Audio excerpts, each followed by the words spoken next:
materi ini sebetulnya adalah materi pengganti, ya, jadi ini tidak akan Anda dapatkan lagi dan saya tidak akan mengajar lagi. Karena apa? Karena nanti semuanya melalui rekaman. Jadi untuk YA pun juga sebenarnya kebanyakan YA. Jadi buat YA pun nanti hanya akan nonton rekaman ini. Oke, jadi ini adalah live terakhir untuk materi Influence the Psychology of Persuasion. Oke, jadi materi ini sempat saya webinarkan, tapi sayangnya kepotong kemarin. Nah, Psychology Persuasion, buku ini adalah buku yang sangat fenomenal sekali, ya. Ini bukunya Dr. Robert Cialdini, yang mana buku ini sebetulnya menjadi acuan saat ini, ya, para marketer dunia, baik itu online ataupun offline, oke, atau offline ataupun online. Jadi Dr. Robert Cialdini dia membuat suatu teori yang sangat simpel banget, ya, sangat ringkas sekali. Dia bagi menjadi 6 prinsip influence. Oke. Nah, sebenarnya materi-materi itu juga diambil dari teknik-teknik psikologi dan hipnosis, ya. Cuman diterjemahkan dalam bahasa yang sangat singkat, sangat simpel bagi kita untuk memahami. Nah, sebelum masuk ke dalam materi yang 6 prinsip tadi itu, Robert Cialdini juga membuat pengantar yang sangat buat saya ini nggak kalah pentingnya sama isinya. Oke. Nah, ada beberapa hal yang perlu saya jelaskan, ya. Ini saya terjemahkan secara bebas supaya Anda tidak pusing dengan istilah-istilah yang namanya psikologi. Oke. Pengantar pembuka yang pertama, ya. Nah, ini sebenarnya fenomena cip-cip. Anak kalkun, ini burung kalkun, betul kan? Ya. Anak kalkun, kalau dia tidak bunyi, oke, tidak bilang cip cip cip cip dalam waktu beberapa menit, itu dia bisa diinjek-injek sama ibunya atau induknya, bahkan sampai mati. Ini adalah fenomena anak kalkun. Oke. Nah, maknanya apa? Kalau Anda tidak berbunyi, produk Anda juga akan mati. Ngerti? Jadi Anda punya produk bagus, siapa yang tahu kalau Anda nggak cuak-cuak, Anda nggak cip-cip, begitu. Nah, maka dari itulah Anda harus mengiklankan, mempromosikan, ya, sedikit narsis tapi tidak sombong. Ya, supaya apa? Supaya orang tahu produk Anda itu apa kelebihannya. Oke? Baik. Nah, yang kedua, Dr. Cialdini juga melakukan suatu penelitian, ya, terhadap suatu antrian fotokopi. Oke. Nah, apa itu antrian fotokopi? Jadi, pada saat seorang sedang fotokopi, ya, kemudian disela. Oke. Nah, ini disela dan dilakukan uji coba. Oke, dengan angka tertentu dilakukan uji coba. Permisi, nah kata-katanya seperti ini. Permisi, saya punya 5 lembar dokumen. Bolehkah saya menggunakan mesin kopinya? Oke, ini kata-kata yang pertama. Dan yang kedua, permisi, saya punya 5 lembar dokumen. Bolehkah saya menggunakan mesin kopinya? Karena saya buru-buru. Yang kedua. Yang ketiga, permisi, saya punya 5 lembar dokumen. Bolehkah saya menggunakan mesin kopinya? Karena saya harus mengkopinya. Ada nggak beres nggak dalam perkataan ini? Apa? Ada yang tahu nggak? Apa yang nggak beres? Yang kedua sama yang ketiga, betul? Mirip kan? Ya. Tapi yang ketiga alasannya nggak jelas. Benar nggak? Apa yang terjadi? Dan inilah angkanya. 60% mengizinkan yang pertama. Yang kedua, dengan alasan yang tepat mungkin, karena saya buru-buru, 94%. Ternyata dengan alasan yang tidak tepat pun hanya turun 1%, 93%. Apa maknanya? Nah, artinya di sini kecenderungan orang memaklumin alasan, bukan memahami alasannya. Permisi Mbak, saya boleh pakai bangkunya karena saya mau duduk. Jadi orang, ya iya ngerti lah, kamu mau duduk, kamu pakai bangku kok. Paham ya? Jadi sebetulnya alasannya tidak penting, yang penting ada alasan. Kan kita sering tuh di maskapai kalau keterlambatan karena alasan karena alasan teknis, karena alasan apa. Sebenarnya kita juga tidak suka namanya karena alasan. Harusnya dikarenakan permasalahan. Nah itu lebih enak. Tapi orang itu nggak tahu tuh, masih menggunakan alasan aja karena ada ya yang di belakang dianggap oke semuanya, dimaklumin, paham ya? Nah ini adalah suatu fenomena yang memang aneh ya. Nah itu yang kedua ya. Nah yang ketiga, ini sangat penting banget, yang paling banyak digunakan di teknik-teknik copywriting terutama. Apa yang disebut namanya kontras. Cara pandang orang terhadap suatu perbedaan antara dua nilai, oke? Dan yang satu besar banget, yang satu kecil. Ya, kalau kita bilang besar sama kecil, ya, contoh ini gede atau kecil? Hah? Kecil. Dibandingkan ini? Gede. Paham ya? Orang bisa membandingkan itu karena apa? Karena ada pembandingnya. Kalau ada pembandingnya nggak bisa ngomong kan? Dia besar atau kecil? Ya tergantung atau relatif terhadap apa atau siapa. Betul? Ya. Nah ini sebenarnya kontras. Nah penerapannya bagaimana? Jadi seseorang dapat terpengaruh keputusannya dengan cara menyodorkan yang lebih besar dahulu, kemudian kecil, agar yang kecil tampak sangat kecil. Jadi kasih yang gede duluan nih. Kalau kita mau menawarkan yang kecil tadi itu, seolah kecil, resistennya kecil, nah itu kita tawarnya gede duluan nih. Oke, baru nanti kita tawarin yang kecil. Jadi yang kecil jadi tampak sangat kecil. Oke, nah jadi tawarkan produk yang mahal dahulu, baru kemudian yang murah. Contohnya seperti itu. Atau harganya dikasih harga sebelum coret, harga price list. Kemudian coret sekali, coret dua kali. Kalau perlu coret terusan. Ya, paham ya? Nah ini penelitian Cialdini. Jadi kalau namanya PhD atau doktor itu pasti dia menggunakan penelitian, hal-hal yang ilmiah. Ya, nah yang dipakai buat penelitian biasanya siswanya. Oke, nah contohnya begini nih. Grup A yang menanyakan kepada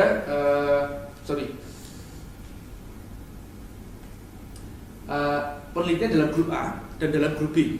Jadi ada dua grup ya, nanti A sama B. Dalam grup A ditanyakan seperti ini, maukah Anda bekerja sosial tanpa dibayar sebagai konselor untuk anak-anak remaja nakal 2 jam tiap hari selama 2 tahun? Nah, ini satu persatu tanya begitu. Jawabannya apa? Oke? Tapi diralat sama dia ini. Enggak jadi deh.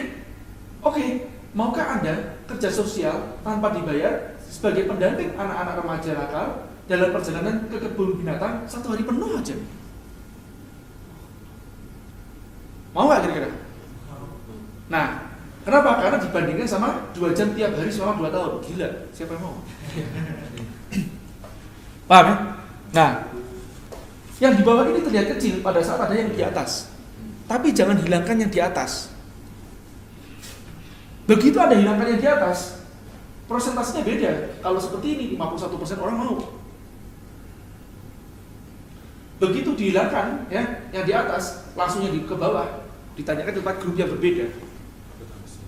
Maukah Anda kerja sosial tanpa dibayar sebagai pendamping anak-anak remaja nakal dalam perjalanan ke kebun binatang 1 hari penuh saja? 1 hari penuh, sorry Jack, nggak mau gitu loh ya. Padahal kata-katanya sama, diambil dari yang di bawah kan. Benar kan? Karena tidak ada pembanding, ini dianggap sebagai sesuatu yang berat. Contoh nih kan ya, Pak sudah nikah Pak? Udah kan? Kayak sama cewek kan begitu. Mau nggak kamu nikah sama aku? Jadi istri kedua aku. Hah? Nggak mau. Nah tapi kita mungkin duluan. Kamu usia berapa? 35. Kamu mau nggak? Kamu nggak nikah-nikah? Ya? Atau dikasih pain yang sangat besar kan ya? Mungkin dikasih tahu, kamu nggak? Cewek itu udah usia 35, biasanya PD-nya murah. Terus nggak ada yang mau nikah sama dia. Dan gini-gini dan seterusnya. Mau nggak kamu nikah sama aku? Jadi istri kedua. Contohnya begitu. Itu trik. Jadi harus dibuat kontras lebih dahulu. Painnya harus dibuat kontras, ya. Baru nanti ya dia mau kan begitu ya. Nah, ini penelitian, ini ilmiah, oke? Nah ternyata di grup B ya yang mau hanya 17% aja. Oke, di grup B yang mau hanya 17% aja. Baik, saya lanjutkan. Ini penelitian lagi. Sorry, kalau ini ketidaksengajaan. Ketidaksengajaan yang dijadikan studi kasus yang ilmiah. Jadi di Economist tidak sengaja membuat suatu iklan dan iklannya salah. Apa itu? Perhatikan. Subscribe. Ini tentang berlangganan ya. Subscription.com-nya vs print-nya. Oke. Jadi yang pertama dikasih pilihan ya. Maukah Anda pilih ya salah satu dari ketiga ini ya. Silakan pilih. Yang pertama adalah subscribe via theeconomist.com. Jadi dapat copy online-nya aja, soft copy-nya saja. Ya. Harganya $59 selama setahun. Oke. Terus yang kedua, tawarannya adalah pilih yang kedua print subscription. Maksudnya di print hard copy-nya. $125 per tahun. Dan pilihan yang ketiga print plus web, artinya soft copy sama hard copy dikasih semuanya. Ya, mau atau enggak? Dengan harga $125 per tahun. Nah kira-kira dari ketiga pilihan ini mana yang akan dipilih? Kenapa? Karena kelihatan lebih menguntungkan dong, sama-sama $125. Anda melihat penilaian yang ketiga karena Anda melihat yang kedua. Betul tak? Anda bisa tidak membandingkan sama yang pertama lagi. Paham? Dan benar sekali persentasinya jomplang sekali, yang ketiga sangat besar, 84%. Nah sedangkan yang di tengah jelas 0. Perhatikan baik-baik. Bagaimana kalau yang kedua? Kan kita bilang gini, ini yang kedua berarti 0%, ngapain kita adakan? Betul tak? Hapuskan aja kan begitu ya. Nah apa yang terjadi pada saat dihapuskan? Apa yang terjadi? Nah, milihnya di atas karena pembandingnya sama yang di atas. Paham ya? Nah, jadi kalau Anda membuat suatu tujuan ya, misalkan di paling bawah ini adalah suatu tujuannya, outcome-nya adalah nge-push si calon pembeli untuk membeli yang di bawah. Ya, pasti kan ada pembanding, jangan Anda hilangkan pembanding itu. Paham ya? Jadi ini is part of skenario gitu. Ya, jangan Anda hilangkan yang kedua ya. Nah, begitu dihilangkan, jomplang malah balik malah. Mayoritas memilih yang justru yang pertama, yang online subscription. Baik ya. Nah, ini penerapan kontras. Baik, saya kasih contoh satu lagi. Ini saya buat sendiri ya.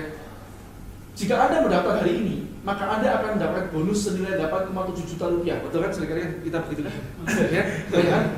Voucher bisnis diagnosis 1,5 juta. Padahal nggak ngerti, ini 1,5 juta dari mana dapatnya? Kadang-kadang nggak jelas angkanya, betul ya? Ibu bla bla bla 500.000, ibu anu 300.000, audio bla bla bla ya sekian, membership selama 1 tahun, 4 sesi webinar anu, voucher minat di RSC tambahin sekali. Ya. Nah, total bonus 8,7 juta. Daftar sekarang hanya bayar Rp250.000. Rp250.000 ini jadi lebih ringan karena ada 8,7 juta ditambah penawaran yang awalnya. Mungkin penawaran awalnya adalah senilai Rp500.000 plus gini, wah total semuanya. Paham ya? Ini sering digunakan oleh para internet marketer, betul? Disebut namanya sensational offer, betul? Tapi yang anehnya, kenapa kok udah tahu jelas ini ada ilmunya, ya ada trik-triknya. Kalau boleh saya bilang, ini buat saya semi bohong loh sebetulnya. Ya, tapi kok orang masih mau dibohongin. Nah itulah psikologinya. Manusia itu suka, ya. Ya, Anda bilang sendiri ya. Nah ini kita belum masuk ke dalam materi, dan sekarang kita akan masuk ke dalam materi. Ini baru preambulnya dulu, ya. Tapi buat saya preambulnya ini sangat penting sekali. Ya, Anda sudah mempelajari yang sebelumnya kontras aja luar biasa sekali. 6 prinsip influence. Sekali lagi, segala yang dilakukan oleh Dr. Cialdini ini atau dituliskan oleh Dr. Cialdini itu adalah hasil dari penelitian beliau. Ya, Jadi sudah diuji coba lebih dahulu, kemudian dituliskan.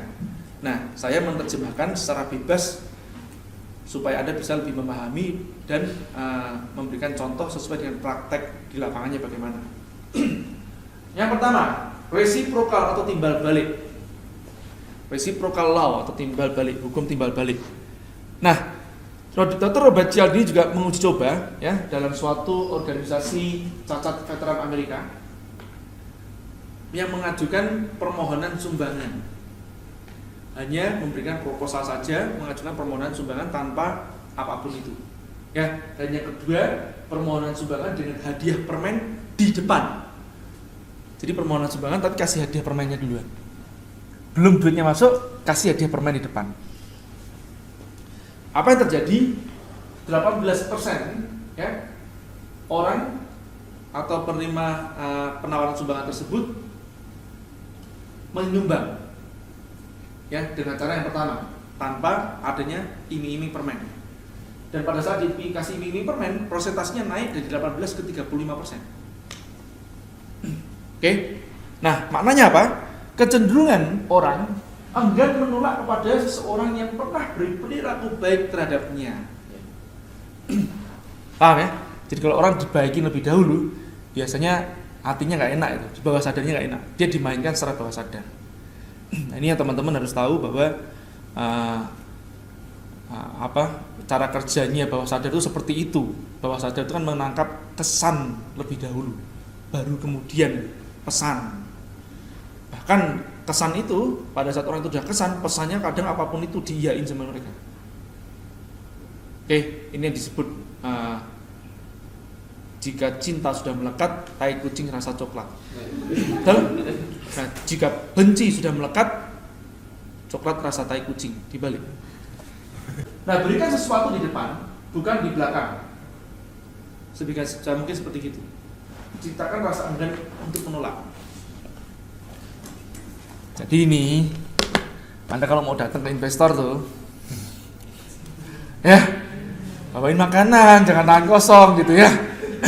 Dan ingat pesan saya, janganlah minta dia uang atau minta invest ke kita, tapi mintalah saran. Kalau Anda minta saran, kalau dia memang suka mau invest sama Anda, dia akan mengatakan kepada Anda, aku aja yang invest. Kalau dia tidak suka, dia paling bilang, oh ya itu, si itu mungkin, si ini mungkin. Paham gak? Inilah caranya Anda mencari investor secara halus. Contoh nih, Anda datang ke seorang mentor. Cuman kalau sama saya udah gak mempan. Soalnya saya udah Anda datang ke tempat saya, terus satu pertama Anda bawa makanan, tapi yang enak. Kalau gak enak ya gak enak, beda perkara ya. Nah, satu Anda bawa makanan. Kedua ya, terus ngobrol gini ya sama mentor gitu kan ya. Terus ya mas gini nih, gimana, minta saran dong mas, masukannya apa aja gini. Oh enggak, itu bagus banget dan seterusnya. Terus Anda tanya, ada saran nggak mas kalau aku mau cari investor kira-kira kemana ya yang cocok? Ya, kalau nanti dia nggak serak sama punya Anda nih, nggak tertarik, dia pasti akan bilang seperti gini. Oh siapa ya kira-kira ya yang pas ya? Nah ini Anda sudah bisa baca bahasa tubuhnya bahwa dia sebenarnya tidak tertarik dengan investasi itu. Kalau dia tertarik, dia pasti akan begini, udah sama aku aja, masukin proposalnya dong, kita ketemu lagi. Paham nggak? Dari situ cara paling enak.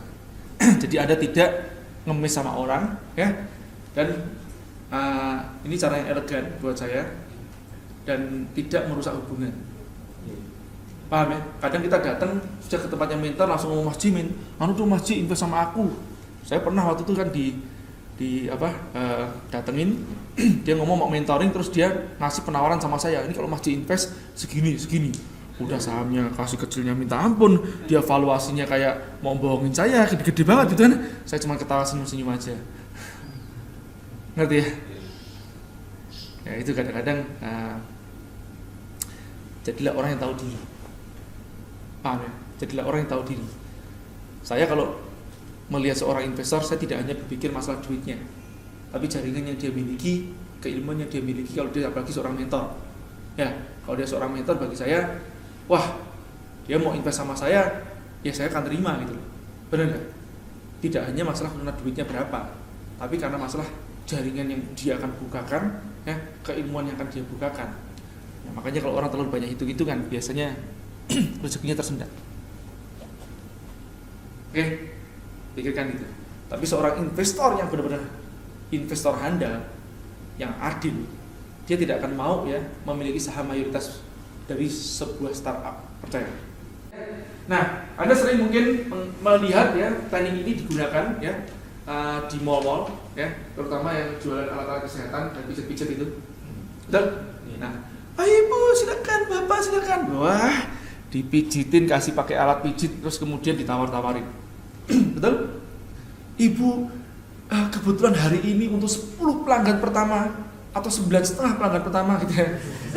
Untuk 10 pelanggan pertama kita berikan diskon 50%. Kan dikasih tahu harganya berapa? 1,2. Oh, mahal banget, 1,2 juta. Nggak usah takut ibu. Untuk 10 pelanggan pertama di hari ini kita berikan diskon 50%. Dan ibu adalah pelanggan ke 11,5.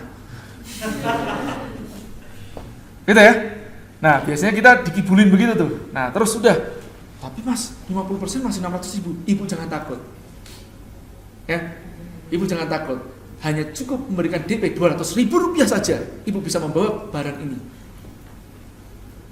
Dan selanjutnya ibu cicil. Oke? Nah, 200 ribu berarti kurang 400 ribu kan? Ibu cicil selama 3 kali. Tapi cicilan yang kedua besok. Itu sama aja. Apa sih bedanya toko online dengan semi offline? Yang disebut toko online itu jika pertama bisa order online, bukan via chat, SMS, telepon, atau mendatangi toko Anda. Kedua, perhitungan ongkos kirim otomatis, bukan pelanggan menunggu hitungan ongkir baru bisa order.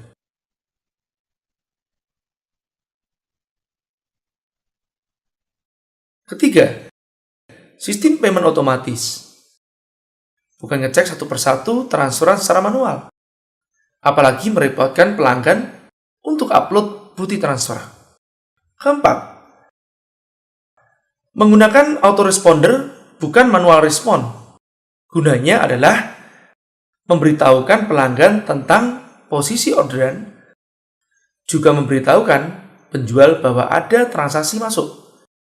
Kelima, bisa memproses orderan 24 jam sehari, 7 hari dalam seminggu, tanpa membangunkan Anda sebagai pengelola bisnis. Keenam, tersedia live chat yang memberikan rasa nyaman dan aman bagi pembeli.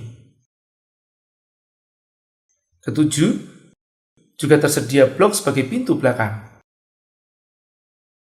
Menjual tanpa menjuali. Nah, toko Anda beneran sudah online atau semi offline? Tenang, PR di atas bisa diatasi hanya dalam waktu 5 menit saja. Cukup buka toko online di yokbisnis.com. Ada yang lebih penting setelah membuka toko online, yaitu bagaimana cara mengoperasikannya. Jangan takut, kami sediakan paket video training untuk Anda. 7 modul ABC toko online oleh Fahmi Hakim terdiri dari sudah buat toko online, lalu ngapain? Bagaimana jika belum punya produk? Bagaimana cara membuat tampilan toko online Anda menarik? Bagaimana membuat foto produk yang menggoda? Bagaimana membuat deskripsi produk di toko online Anda? Riset kata kunci untuk SEO toko online. Kok belum laris juga? Apa yang harus dilakukan? Masih kurang? Tambah lagi 11 modul lanjutan beternak database pelanggan, terdiri dari mengawinkan domain untuk toko online Anda, menggunakan aplikasi chat, menganalisa kerja toko online Anda, agar toko online tidak dilupakan, mempelajari pola laris toko online, menangkap database target pasar, mengolah database target pasar, menambah produk toko online, alur orderan toko online, membuat artikel toko online, merancang strategi perang. Wow, banyak sekali kan? Pasti harganya jutaan. Jangan takut, sesuai dengan visi Yok Bisnis yang pro UKM.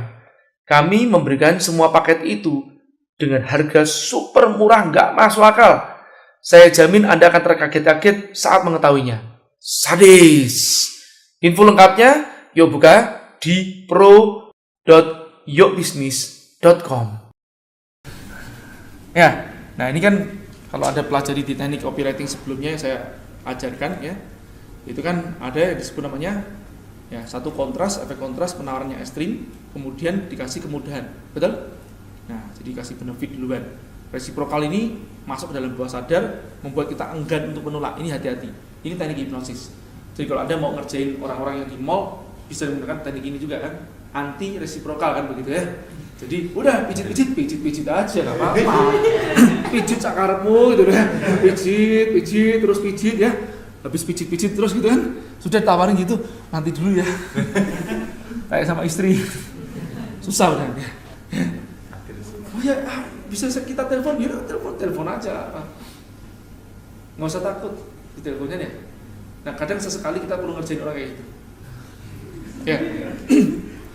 Jadi kalau Anda mau menggunakan teknik ini, sekali lagi ya, ini semuanya, keilmuan itu adalah ibaratnya senjata. Senjata itu Anda bisa gunakan untuk kebaikan, bisa gunakan untuk kejahatan. Itu tergantung dari nurani Anda sendiri. Oke, kalau niat Anda sudah jelek, ya bisa aja Anda tetap menggunakan ini untuk kejahatan. Bisa. Ini keilmuan. Ya, seperti pisau atau seperti pedang. Bisa untuk melukai, ya, bisa untuk menyembuhkan, bisa untuk potong daging kan begitu ya. Yang kedua, commitment and persistence. Oke, sekali lagi Dr. Cialdini melakukan uji coba. Untuk aja dengan para mahasiswanya ya disuruh melakukan uji coba ya acting di pinggir pantai. Nah, mahasiswanya suruh di pinggir pantai suruh berjemur gitu kan. Kemudian dia nyetel radio. Oke. Nah, sambil baca. Percobaannya adalah 20-20. Oke, 20 yang pertama dengan percobaan yang A, 20 yang kedua dengan percobaan yang B. Apa itu? Dia menguji coba meninggalkan radionya tanpa pesan. Pada saat di samping ada orang, ya nggak ngomong duluan apa-apa, tahu-tahu radionya tinggalin. Terus ada yang acting sebagai pencuri. Ya, ada yang acting sebagai pencuri, pura-pura ngambil. Oke, dan diambil itu, apa yang terjadi? 4 dari 20 orang mengejar si pencuri. Ya? Jadi 4 orang yang di sampingnya yang kemudian ditinggalkan radionya tanpa bilang-bilang itu, 4 orang itu mengejar dari 20 orang ya. Di 20 orang percobaan, 20 kali percobaan, 4 mengejar pencuri. Yang kedua, percobaan yang kedua, jadi ini 40 kali itu aja kan, meminta orang di dekatnya untuk bantu menjaga. Permisi ibu, permisi om, permisi tante, bantu jaga ya. Titip atau nitip radio saya ya, boleh? Oh ya boleh. Itu dia bilang boleh. Ada ijab kabul kan, ada handshake kan, ya. Dia pergi, dia tinggalin. 19 dari 20 orang mengejar pencuri pada saat diambil. Paham ya? Ini sebenarnya komitmen and persistence, ya. Komitmen and konsistensi atau komitmen and persistensi. Kecenderungan orang konsisten terhadap komitmen yang pernah ia tuliskan atau ucapkan setidaknya. Yang paling bagus kalau dia tuliskan. Artinya apa? Aplikasinya, kalau Anda berbisnis dengan orang, deal dengan orang, sepakat dengan orang, minta atau buat kesepakatan untuk menghindari pembatalan. MOU bisa, surat perjanjian, oke? Dan ini sangat penting sekali.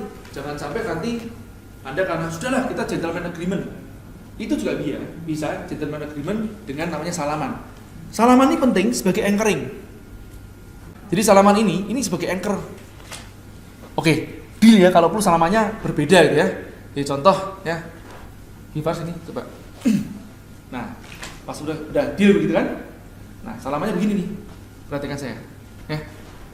Oke ya. Gini ya. Gitu kan ya. Nanti besok pas dia, mana aku janji sama kamu masih ingat gak yang kita salamannya begini? Ya. Nah, masuk kamu lupa. Kan itu. Ngerti ya? Salamannya berbeda. Thanks ya. Nah ini contoh ya. Jadi ada anchor kan sesuatu yang unik kan, nggak akan terlupa oleh dia. Oh iya, sorry, cuma gue lupa isinya apa ya kemarin. Ngerti ya? Kalau poinnya terlalu banyak, ini Anda bisa lupa. Kalau nggak ada tuliskan. Makanya paling bagus sejelek apapun itu ditulisin ya. Oke baik, ini meeting hari ini tak buatin draftnya duluan. Yuk kita tanda tangan sama-sama. Nanti terus kalau sudah kita tuliskan perjanjian di notarisnya, baru kita tanda tangan ulang. Oke. Nah, yang ketiga adalah social proof atau pengakuan sosial. Ini prinsip dari influence yang ketiga. Jadi suatu fenomena ini yang saya contohkan adalah tempatnya Ceko ya. Ceko pada saat pembukaan pertama kali itu, saya tidak tahu apakah itu yang ngantri di orang-orang yang dia bayar, ataukah benar-benar memang orang ngantri karena ada promosi atau apa ya. Pokoknya bagaimanapun usahakan kalau pas ada pembukaan itu harus orang ngantri. Mau Anda gratisin boleh, mau Anda kasih diskon boleh ya, mau kasih voucher boleh.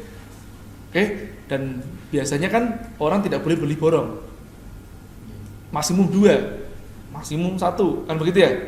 Supaya apa? Supaya orang antri. Balik lagi. Ya. Dan antrian inilah yang membuat apa? Orang menengok. Dulu pernah satu franchise cuci mobil atau bridal itu bagus banget ya. Dia dari Bandung sini kan. Pada saat launching dia menggunakan program yang namanya 7 hari menuju tobat. Jadi selama 7 hari itu digratiskan ya, dari jam 9 pagi sampai jam berapa itu tutupnya, jam 5 sore ya saudara, digratiskan cuci mobil ya selama 7 hari. Dan apa yang terjadi? Itu orang kaya-kaya itu yang punya beberapa mobil itu bolak-balik ke situ ya. Jadi dia ngantri duluan, terus habis itu belakang supirnya, terus pulang lagi balik nanti ngambil mobil satunya lagi. Dan apa yang terjadi? Karena gratis selama 7 hari itu kan ngantri panjang banget kan. Nah, tahu nggak? Jadi macet, pengguna jalannya jadi tobat. Betul? Jadi yang ngantri juga tobat, pengguna jalannya tobat, polisinya juga tobat. Ini disebut namanya 7 hari menuju tobat. Jadi kecenderungan orang itu apa yang kebanyakan orang lain anggap itu baik. Ini sebenarnya social proof. Jadi kalau rumah makan yang enak itu yang apa? Yang kayak apa? Yang laris, yang rame. Nah, rumah makan yang enak yang rame. Padahal yang rame belum tentu enak. Cuman memang kebanyakan orang berpikir kalau rame biasanya enak. Ya, dan yang sering kali saya tanyakan kepada kawan-kawan, kalau kamu makan di suatu tempat yang tidak ada kenal, ya, kemudian sederitan tempat makan itu tidak ada kenal semuanya namanya, dan tidak ada diskon, anggap aja semuanya, kira-kira mana yang Anda pilih? Dan Anda tidak tahu mana yang enak, mana yang Anda pilih. Biasanya orang akan nyeplos yang rame. Nah, yang rame ini adalah sebenarnya social proof itu, yang terbukti secara sosial, terbukti oleh kebanyakan orang. Oke, setidaknya dia tidak gambling, orang lain sudah nyoba terlebih dahulu. Ya, kadang baik itu perlu pancingan, ya, dan termasuk juga menggunakan testimoni. Oke, kalau Anda belum bestseller juga Anda bisa, ya, pakai cop akan bestseller, mungkin gitu. Orang bacanya bestsellernya akan bestseller. Tapi tahukah Anda untuk membuat suatu buku itu menjadi bestseller itu berapa? Berapa kopi? Tahu nggak? Tahu nggak berapa kopi? Hah? Berapa? 5.000, hanya 3.000 kopi. Hanya 3.000 kopi. Oke. Nah, jadi bagusnya kalau ada pembuat namanya social proof ini atau dalam bentuk testimoni, itu bagusnya screenshot. Jangan ada kutip. Kutip itu banyak orang yang tidak percaya, dan originalnya biasanya udah hilang. Saya kemarin mendengar suatu webinar ya, yang sebenarnya dia seorang guru ya, nggak usah saya sebut siapa.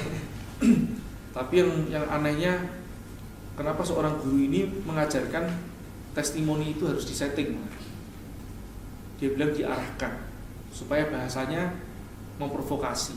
Saya tidak setuju dengan itu. Ya, karena ini buat saya adalah menyangkut integritas kan ya. Berarti Anda melakukan suatu kebohongan. Ya. Anda boleh menggunakan trik, tapi Anda nggak boleh bohong. Oke, contoh bestseller, Anda tulisin akan bestseller, Anda menggunakan trik, tapi akannya ada kan? Cuman ya jangan akannya itu sampai kecil banget sehingga nggak kelihatan kan ya. Nanti Anda kena hukum menjual buah yang di atasnya ada kasih bagus, yang di dalamnya jelek-jelek. Nah, ini nggak boleh menyembunyikan. Ya. Intinya kita tidak boleh menyembunyikan, jadi transparansi aja. Jadi biasanya saya kalau memberikan suatu tester atau seperti kayak buku itu saya kirimkan kepada beberapa tokoh sebelum launching. Dan saya tuliskan tolong minta inputan atau feedbacknya mas. Saya bilang begitu. Jadi saya tidak meminta testimoni. Enggak pernah saya mau minta testimoni seperti itu. Oke, dan Anda lihat buku saya juga tidak ada testimoni di belakangnya. Oke. Hanya pertamanya saja yang buku bukan langsung lari The Power of Impact saja yang ada, yang sisanya kita pati bakut juga tidak ada testimoni. Baik, ini social proof. Yang keempat, rasa suka atau likable. Nah, ini juga semuanya adalah uji coba ya atau pengamatan secara ilmiah tentang kasus kecelakaan ganti rugi pada kasus kecelakaan. Oke, di tahun 79. Nah, apa uji cobanya? Korban menarik atau cantik. Ganti ruginya rata-rata $10.000. Oke, kalau korban tak menarik, ganti ruginya setengahnya aja, $5.000 sekian. Ya, jadi menarik. Ini sangat menarik ya. Kalau Anda mau kecelakaan, pastikan Anda harus cantik duluan. Oke, kalau enggak, ya, yang supirnya harus yang menarik. Nah, supaya apa? Supaya ganti ruginya besar. Ya. Nah, apa maksudnya? Kecenderungan orang berkata iya kepada orang yang disukai. Jadi nomor satu, ya, giring orang itu dari objektif ke subjektif itu paling penting. Apa? Dengan namanya pacing reading. Betul? Jadi buat mereka suka dengan Anda lebih dahulu. Begitu ya mereka suka kepada Anda, orang akan cenderung menganggap iya, setuju, baik. Tapi sebelum itu Anda harus yang membuat mereka betul Bapak, iya, setuju. Ya. Jadi saya kenalan sama Anda, baru kenalan. Nama siapa? Siva, kamu suaranya kecil banget, nyaris tak terdengar. Emang sariawan kah apakah? Enggak. Kuliah dari mana? Kuliah di mana? YA. Apa tuh YA? Enggak benar dengan saya. Sekolah di mana kamu YA itu? Apa itu singkatannya? Entrepreneur. Aduh, entrepreneur itu ya kayak orang pengangguran. Mau jadi apa kamu? Enak gak kamu ngomong sama orang kayak gini? Paham ya? Nah, harus dibalik. Namanya siapa? Siva. Wih, Siva itu artinya penyembuh. Betul ya? Luar biasa. Ini kamu berarti sudah memiliki nama yang sudah tepat sekali. Siva kuliah di mana? YA yang Entrepreneur Academy. Itu kan sangat terkenal tuh dengan rekor pencetak pengusahanya 85% lulusan dari YA itu jadi pengusaha. Benar ya, betul ya? Wih, hebat banget. Dan saya dengar tuh ya, itu anak-anak muda-muda ya, mungkin termasuk kamu juga jangan-jangan nih. Itu penghasilan bisa ratusan juta per bulan loh, padahal umurnya baru 20-an. Siva sekarang usia berapa? 18. Wih, luar biasa. Saya kalau boleh ini, saya akan iri sama Anda. Mau seneng Anda? Bener gak? Ah, baru jualin kemudian gitu ya. Paham ya? Baru jualin kemudian. Oke, jadi ya 01 itu duluan. Pacing duluan kan? Ya. Baru leading. Termasuk itu berpenampilan menarik ya, bertutur yang santun. Menarik ini dalam arti bukan berarti ini sebenarnya dress dengan respect gitu loh ya. Tergantung Makanya seringkali kalau saya pada saat acara saya tanya dulu dress code-nya apa. Kalau mereka pakai batik, ya kita pakai batik. Itu cara kita pacing membangun kesamaan. Mereka pakai batik, Anda pakai bikini, ya cocok. Ya sebaliknya, ya Anda di kolam renang, ya mereka pakai bikini, Anda pakai batik, nggak cocok. Paham ya? Ya harus pacing membangun kesamaan. Ya orang yang membangun perbedaan tidak sukai. Nah itulah prinsip yang keempat, rasa suka. Yang kelima, authority atau otoritas. Ya, naikkan postur Anda untuk memperbesar faktor closing. Nah, caranya bagaimana? Saya ambil contoh nih. Ini bagaimanapun secara psikologi kita nggak bisa elak. Pas begitu misalkan Anda naik mobil, ya, Avanza atau Xenia atau sejenisnya, ya. Kemudian Anda masuk dalam mall, terus ada dim, siapa namanya? Tukang parkirnya ada dim. Maksudnya apa? Anda minta tolong cari parkir. Apa yang terjadi? Ya, dia ngusir, setengahnya ngusir mengarahkan Anda ke tempatnya parkir yang pada rata-rata umumnya. Oke, beda kalau Anda naik Mercy, BMW pokoknya bulat-bulat gitu. Ya, atau Mini Cooper gitu ya. Anda dim coba, dim, dia langsung dibukain jalan, dicarikan tempat. Benar nggak? Kenapa? Orang masih menganggap ya mobil adalah otoritas. Betul? Ya. Ini ada baik ada tidak baiknya. Ya. Di kecenderungan orang mematuhi kata-kata atau rekomendasi mereka yang dianggap lebih secara postur, ilmu atau gelar. Jadi tidak hanya dalam bentuk mobil ya kasusnya. Kalau misalnya Anda ini bergelar doktor, pasti ya prosentasi closingnya akan lebih besar dibandingkan yang tidak pakai gelar doktor, kan begitu. Paham ya? Kadang-kadang gelar itu digunakan untuk memperbesar nilai konversi. Oke, nah aplikasinya bagaimana? Biasanya satu, dress, pakaian duluan, penampilan pakaian.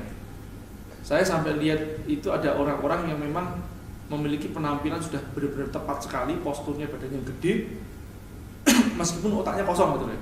Ya, itu kalau closing biasanya lebih tokcer dibandingkan ya yang begini, kurus, krempeng gitu. Biasanya seperti itu. Oke, nah makanya kadang-kadang kita kalau punya karyawan yang seperti itu kita gunakan bagian depan. Oke, jadi kita kan nggak penting kita di bagian depan, yang penting duitnya di bagian kita kan, ya kan? Nah, terus kemudian Anda bisa juga menggunakan endorse untuk produk Anda. Jadi jangan sampai gini, kalau tampang kita sudah kecil, kerempeng, hitam, keringetan, berbulu gitu ya, terus kita sebagai foto modelnya kan ya. Nah, ini nggak tahu diri gitu ya. Jadi produk kita malah cacat katanya. Gunakanlah mereka. Sekali lagi kan, jadi pengusaha kan nggak harus pinter, nggak harus ganteng, yang penting bisa cari orang ganteng kan begitu. Betul, bisa bayar orang ganteng. Jadi Anda harus endorse. Anak saya pun begitu, karena anak saya masih usia remaja, ya, dan mungkin dia tidak senarsis bintang-bintang yang lain, dia cari yang narsis, dia cari endorser yang lain-lain. Ya, cari endorser yang sudah dewasa kan ya, yang punya authority gitu, yang punya follower yang banyak. Nah, cara yang lain juga berbicara dengan data. Oke, karena kalau udah bicara menurut penelitian Dr. Robert Cialdini tahun sekian terhadap kasusnya ini, wah sudah orang langsung oke. Nah, belilah Mercy biar lihat kaya. Ini cara yang keempat. Ya, jadi kadang pas orang tanya begini, belilah Mercy biar terlihat kaya. Bukan Mas, kalau orang beli Mercy berarti dia sudah kaya. Belum tentu. Kalau nyicil juga belum tentu kaya kan? Benar nggak? Nah, itu biar terlihat kaya. Kalau orang sudah kaya, tidak perlu terlihat kaya lagi. Kalau dia sudah terkenal, tidak perlu terlihat terkenal lagi. Ya seperti kata-kata Om Bob, Anda boleh menggunakan celana pendek seperti saya. Oke, kalau Anda sudah kaya. Om Bob bilang gitu. Kalau belum kaya jangan pakai celana pendek kayak gini, Om Bob bilang gitu. Yang dimaksud apa? Ya kamu nanti ketemu sama orang, Anda ketemu sama orang ya pakai celana pendek gitu ya, orang anggap, lu kurang ajar banget lu kan ya. Kalau Om Bob enggak, branding sudah jelas. Oke, baik. Nah, ini pun juga yang terjadi dengan yang disebut namanya Steve Jobs. Saya mengamati, silakan orang boleh kontroversi dengan pengamatan saya ini. Saya mengamati bahwa yang namanya presentasinya Steve Jobs ini tidak perlu dibesar-besarkan. Sampai dikeluarin bukunya tentang dibedah presentasinya Steve Jobs dan macam-macam. Anda kalau nggak percaya, gunakan cara Steve Jobs presentasi, ya, dan faktor closing Anda juga tidak akan jadi besar. Kenapa? Apa yang membuat Steve Jobs faktor closingnya bisa besar? Apa yang membuat dia faktor closingnya bisa besar? Karena dia Steve Jobs. Ngerti nggak? Jadi jangan ada duplicate, ya. Ini yang paling penting, jangan ada duplicate. Mereka yang punya authority dan ada duplicate bahasanya, ya, ada duplicate pada diri Anda. Terus Anda ngomong, Anda yakinlah, percayalah pada saya, bahwa ini adalah suatu produk yang sangat bagus sekali. Nah, orang katanya begini, nah kamu siapa? Gitu ya. Saya merekomendasikan kepada Anda, Mas, kowe sopo tuh, Mas? Paham ini maksudnya? Nah, jadi makanya harus hati-hati kalau kita menduplikat seseorang star. Karena bahasanya dia menggunakan teknik induksi yang disebut namanya personal power atau menggunakan otoritasnya dia. Jangan ada bahasa orang yang memiliki otoritas karena postur mereka berbeda dengan Anda. Oke, baik. Yang keenam, atau yang terakhir, kelangkaan. Scarcity. Oke? Nah, semakin langka sesuatu, semakin emosional permintaan. Masih balik ke tempat Apple lagi, ya, karena memang buat saya Apple ini suatu yang fenomenal. Ya, kemarin sampai ada yang pada saat saya menuliskan artikel tentang apa? Saya tak ingin menjadi yang terkaya. Kemudian mereka masih menanyakan begini, Mas, kalau Mas ingin menjadi terkaya, kenapa gambarnya kayak Steve Jobs gitu? Kenapa tidak Samsung? Loh, justru itu, Steve Jobs itu punya filosofi berbeda sama Samsung. Ya, Apple punya filosofi berbeda sama Samsung. Steve Jobs itu tidak pernah berpikir untuk jadi nomor satu di dunia duluan, terkaya duluan, tidak berpikir ke situ duluan. Yang dia pikirkan, dia membuat satu produk yang sempurna itu, yang memuaskan setiap pelanggannya, itu nomor satu di situ duluan. Makanya dia sangat perfeksionis banget, sampai perusahaannya itu ya hampir gulung tikar dan dia sendiri diusir dari perusahaannya. Dia yang foundernya diusir dari perusahaannya, sampai dia balik lagi dan dia beli sahamnya perusahaan itu kan, dan dia balikkan lagi menjadi keuntungan yang luar biasa dan sekarang menduduki posisi branding termahal di dunia, nomor satu. Ya, menggeser siapa? Coca-Cola yang sudah jadi legenda selama berapa belasan tahun, mungkin Coca-Cola tidak tergeser. Terakhir kali waktu itu aja Coca-Cola brandingnya aja sudah 70 miliar US dollar kan ya, brandingnya doang lah. Nah, itu Coca-Cola tergeser dengan Apple ya, nggak tahu sekarang berapa valuasinya brandingnya Apple kalau dijual mereknya doang. Ya, nah inilah yang saya sering sebut bahwa branding itu buat saya bukan dikarenakan iklan yang berlebihan, buat saya bukan begitu. Branding itu janji yang kita penuhi dan bahkan yang kita deliver lebih daripada apa yang kita janjikan, yang sehingga membuat indeks kepuasan itu di atas ekspektasi. Oke, jadi ada janji sekian, Anda deliver di atas itu, orang akan puas dan branding Anda akan jadi kuat. Branding adalah kredibilitas. Buat saya tidak perlu direkayasa. Orang fokus ya, namanya produk dikuatin, memang tentu aja ada teknik menempelkan branding sama produk tersebut, tapi tidak perlu direkayasa. Kalau direkayasa, brandingnya ditinggikan berlebihan, ya suatu saat akan turun kalau ketahuan boros aslinya. Nah, kelangkaan, keterdesakan membuat orang termotivasi untuk membeli. Seperti pada gambar tadi, orang sampai antri setiap kali produk Apple launching. Ya, orang santri sampai Bahkan kalau di Hong Kong itu, Anda perhatikan, di Hong Kong itu orang sampai sekarang tuh masih antri. Antri di tempatnya, counternya Apple yang gede itu, besar sekali counter Apple itu di Hong Kong. Kemudian di daerah Causeway Bay ya. Dan yang lucunya, karena orang itu udah antri di dalam situ, ya sampai kadang-kadang harus inden. Ini di luar ini ada yang buka lapak-lapak tuh. Jadi dia cuma pakai kursi semi permanen, ya bukan nggak permanen gitu, cuma kursi lipat begitu, ya. Terus mereka pakai kardus, mereka jual Apple ketengan, jual produk-produknya Apple ketengan, iPhone terutama, dia jual dan sedikit lebih mahal daripada yang di dalam. Tapi di sini ada nggak perlu antri, lucu ya, itu fenomena yang luar biasa. Ya. Nah, keterdesakan membuat orang termotivasi untuk membeli, keterdesakan atau keterbatasan.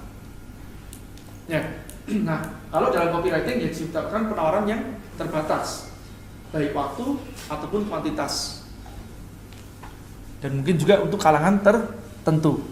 Nah, contohnya ini ya. Nah, kalau di sini juga kita setting nih, harga itu waktu itu kita buat bertahap per 50 atau per 100 ya, naik Rp50.000. Naik betul ya.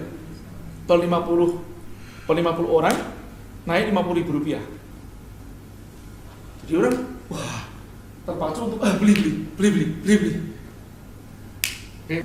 Nah, tadi influence tanpa delivery yang sesuai dengan janji akan menimbulkan kekecewaan. Ingat selalu, promise only what you can deliver, and if possible, deliver more than you promise. Begitu Anda mendeliver lebih daripada apa yang Anda janjikan, orang akan puas. Oke, ingat itu. Baik. Sesi ini selesai. Sekian, terima kasih teman-teman.